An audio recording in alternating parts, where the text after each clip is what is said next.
The group's leader is alleged to be Mahmoud Nuruddin, reputedly a former intelligence officer.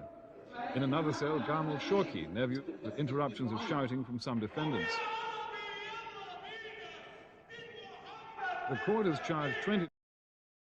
ضابط المخابرات المصري محمود نور الدين بطل في زمن العملاء، وهو اللي قام بتأسيس وقيادة تنظيم ثورة مصر اللي كانت ردة فعل قوي من الشعب المصري ضد اتفاقيات السلام وسياسات التطبيع مع إسرائيل. البعض اعتبره أخطر رجل إرهابي ومؤسس لجماعات إرهابية، والبعض الآخر قال إنه بطل قومي ومعارض لاتفاقيات السلام والتطبيع مع إسرائيل. بس عشان نعرف حقيقة محمود نور الدين خلونا ناخد نبذة تاريخية من البداية. اتولد محمود نور الدين في محافظة اسكندرية في 26 يناير سنة 1940، وبعد ما أخد الثانوية العامة راح لندن سنة 1964 عشان يشتغل في إدارة التمثيل التجاري التابعة للسفارة المصرية في لندن، وده أتاح له الفرصة إنه يكمل دراسته في جامعة لندن، وفعلا كمل وأخد البكالوريوس في الاقتصاد، وبعدين اشتغل في مكتب المخابرات العامة في السفارة المصرية، وكان عمله مختص بمتابعة النشاط الصهيوني في بريطانيا. محمود نور الدين عمل حاجات كتيرة لوطنه في المجال ده، خاصة خلال حرب أكتوبر سنة 1973، واستمر على كده لحد ما جت زيارة السادات للقدس في سنة 1977، واللي شكلت صدمة كبيرة لنور الدين ودفعته يقدم استقالته من جهاز المخابرات العامة المصرية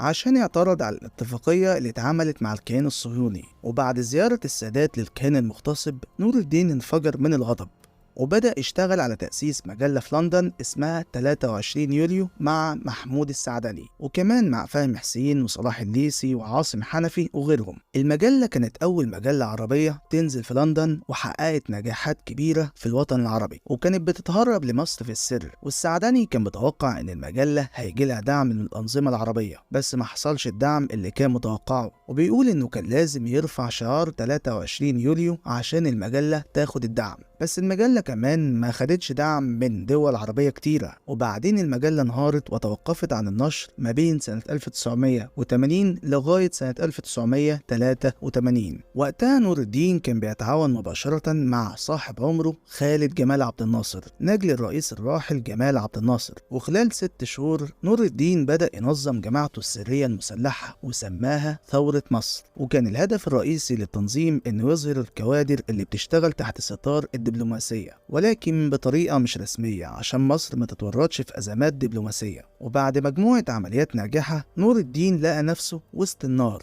الموساد من ناحية وأمن مصر من ناحية تانية. يعني من ناحية الموساد عايزه عشان شايفينه خطر على عملائهم في مصر، ومن الناحية التانية الأمن المصري عايزه برضه عشان شايفينه خطر على سلامة الناس اللي تحت الحماية الدبلوماسية. وهنا الوضع كان معقد جدا وخطير، بس نور الدين ما استسلمش عن هدفه وفضل مكمل في طريقه في اصطياد العملاء والجواسيس. ورغم ان الموساد بكل عيونه وجواسيسه المحترفين، الا انهم كانوا بيتفاجئوا بضربات نور الدين القوية والمؤلمة، وكان اسم تنظيم ثورة مصر على كل لسان في الإعلام بسبب العمليات اللي كانوا بيعملوها ضد الموساد في مصر، زي قتل مسؤول الأمن في السفارة الإسرائيلية الإرهابي زائيف كيدار اللي تم تصفيته سنة 1985، وكمان مقتل الإرهابي ألبرت المسؤول السابق عن الموساد في بريطانيا واللي كان شغال في مصر وتم تصفيته في أغسطس من نفس السنة، وكمان هجوم على عربية صهيوني قدام معرض القاهرة الدولي في مدينة نصر. وبالرغم من كل اللي حصل، نور الدين ما كانش راضي عن كده،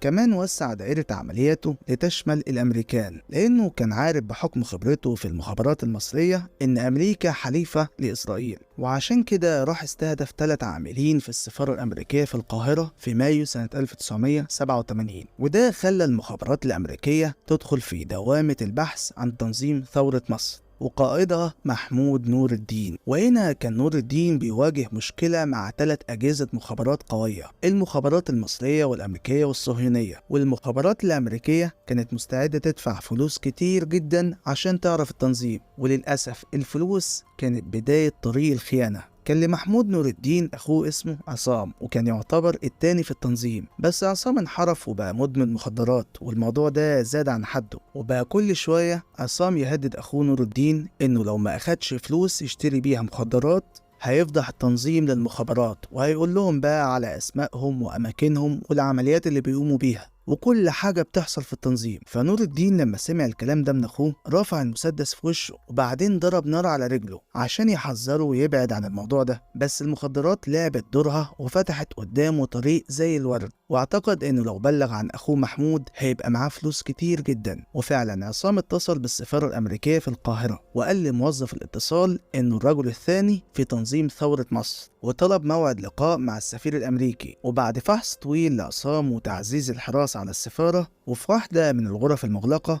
اجتمع السفير الأمريكي وعصام نور الدين ومسؤول المخابرات الأمريكية وواحد من الموساد. وعصام بدأ يشرح للجميع ازاي تنظيم ثورة مصر بيشتغل وازاي بيجمعوا فلوس وينفذوا العمليات. ولكن محدش من اللي كان موجود في السفارة صدق كلام عصام، وقالوا له انه شخص كذاب ومفيش دليل يثبت كلامه. وعشان يثبت لهم اتصل بمجموعة من أعضاء التنظيم قدام المسؤولين في السفارة، وختم خيانته بتقديم بيان فيه أسماء كل رجال التنظيم وأرقام تليفوناتهم وعناوينهم. وطلب بقى من السفير يديله $500,000 وجنسية أمريكية. والسفير خدعه وقال له إن كل طلباته هتتحقق عشان يهد تنظيم ثورة مصر. وبدل ما يكافئوا الخاين سلموه للشرطة المصرية وحكموا عليه ب15 سنة في السجن. لكن تم فصله عن باقي أعضاء التنظيم بعد ما وصفوه بالخيانة، وتمت محاكمة أعضاء التنظيم واتهموهم إنهم كانوا بيعرضوا علاقات مصر بالحكومات الأجنبية للخطر. وكمان قتلوا دبلوماسي صهيوني في المعادي في سنة 1984، وقتلوا دبلوماسي صهيوني تاني في أغسطس سنة 1985، وكمان الملحق الثقافي الصهيوني، وجرح تانيين من أصحاب وزير السياحة الصهيوني اللي كانوا جايين يزوروا مصر. الحكاية بدأت بعد عيد الأضحى في يوم 20 أغسطس سنة 1985، وخلال 6 أيام قتلوا ألبرت اللي كان ملحق إداري في السفارة الإسرائيلية في القاهرة، وكان كمان قائد عسكري صهيوني. وقبل قتله بيومين مجموعة ثورة مصر بعتت خطاب بالعربية لوكالة الأنباء الغربية في القاهرة، قالت فيه إن هي اللي عملت الحادث ده وهتكمل في نشاطها ضد المستعمرين الإسرائيليين لحد ما يمشوا من مصر. ألبرت لما وصل القاهرة كملحق في السفارة الإسرائيلية ما كانش من بين الأشخاص اللي طلبت السفارة الإسرائيلية تعيين حراسة من أجهزة الأمن. وبحسب بيان وزير الداخلية في 20 أغسطس سنة 1985، الملحق الإداري في السفارة الإسرائيلية بالقاهرة أخذ بالظبط 7 رصاصات،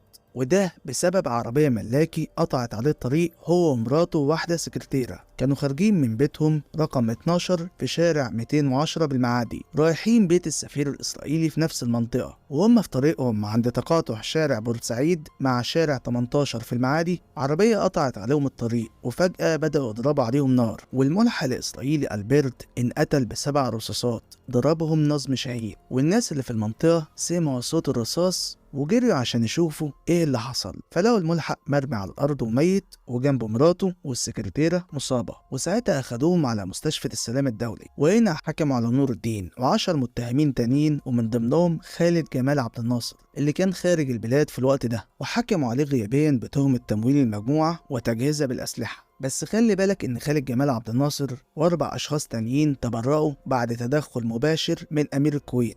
وحبسوا محمود نور الدين في السجن لمدة 11 سنة بعد ما حكموا عليه بالسجن لمدة 25 سنة. ولمدة فترة كبيرة في سجن لومانتورا نور الدين كان بيؤدي دوره القومي والوطني، ولكن بيموت يوم 16 سبتمبر سنة 1998. وبالرغم من الأمن المشدد إلا أن المشجعين هتفوا ضد الكيان الصهيوني وحرقوا العلم الصهيوني قدام الجميع. وهنا فضل اسم محمود نور الدين محفور في ذاكرة المصريين. ولكن يا عزيزي المستمع، هل نور الدين كان بطل وطني ولا زي ما كتبوا عنه؟ يا ريت تكتب لي رأيك في التعليقات عشان رأيك يهمنا. السلام عليكم.